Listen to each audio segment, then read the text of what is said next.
اینم ماکارونی مکزیکی مخصوص رژیم، بدن رو میتراشه سیغل میده.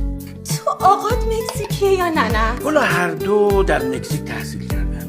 تو مکزیک این آشغالا رو میخورن؟ تو بهترین رستوراناش این غذا سرو میشه. الان یه نوشابه چیزی بیار بخور، خفه شدم. مشکی باشه یا زرد؟ مشکی. دایت باشه یا معمولی؟ دایت. کوچیک یا بزرگ؟ بزرگ. با یخ یا بی یخ؟ با یخ بی یخ نمیدونم بابا، بای اصلا نمیخوام. برو یه لیوان آب بیار. چاش. فقط بفرمایید که آب معدنی بیارم یا آب لوله کشی؟ آب معدنی؟ من کی تا حالا لوله کشی آب خوردم؟ این آب معدنی سرد باشه یا گرم؟ شما در خدمت شما دارم عرض میکنم. میزنم تا واقعا؟ با دمپایی میزنین یا با دست؟ حیوانی تو. موش یا گربه؟ وای کلا برو جلو چشام کنار دیگه، خستم کردی یا آهسته برم یا بدوم؟ نمیدونم، هر جور میخوای بری برو.